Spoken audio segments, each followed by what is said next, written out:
В городе Чебоксары прошла встреча представителей профсоюзов Чувашской республики и Нижегородской области. Прошла она в рамках всероссийской акции профсоюзов «За достойный труд». Девиз нынешней акции профсоюзов Российской Федерации – «Социальное партнерство. Гарантия достойного труда». Представители организации обсуждали актуальные вопросы взаимодействия с органами власти и работодателями. Председатель Нижегородского областного союза организации профсоюзов облсовпроф Анатолий Соколов проинформировал коллег о работе системы социального партнерства в Нижегородской области. Сейчас одна из самых серьезных проблем – это дефицит кадров, отметил он. Происходит борьба за трудовые ресурсы, и те предприятия, у которых очень хороший коллективный договор, у кого есть хороший социальный пакет, те имеют очень серьезное конкурентное преимущество.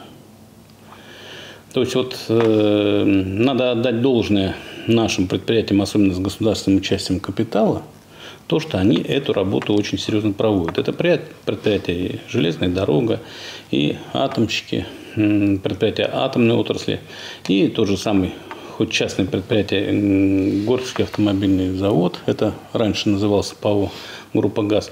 Все это есть. Идет очень серьезная борьба за кадры.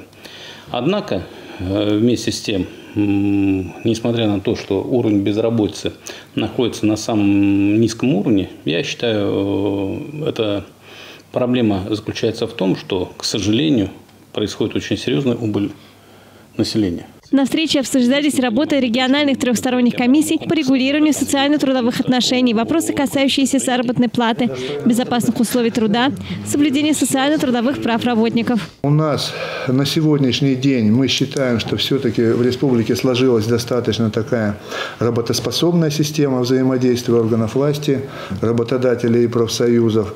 У нас достаточно активно работает республиканская трехсторонняя комиссия. И в позапрошлом году мы провели 11 заседаний, в прошлом 8, в текущем году 5 заседаний у нас прошло. Мы там обсуждаем, как и вы, самые такие злободневные вопросы, которые перед нами ставят члены профсоюза. Мы, в общем-то, находимся в постоянном взаимодействии и с органами власти, и с работодателями. В основном мы взаимодействуем, конечно, с Минтрудом.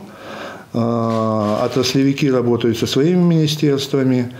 А у нас президент торгово-промышленной палаты является председателем союза работодателей. Мы с ним взаимодействуем и работаем вместе. Также на встрече представители профсоюзов Чувашии и Нижегородской области обменялись мнениями о проблемных вопросах, с которыми сталкиваются организации в процессе взаимодействия с органами власти всех уровней и работодателями. В конце встречи представители профсоюзов Чувашии и Нижегородской области ответили на вопросы журналистов.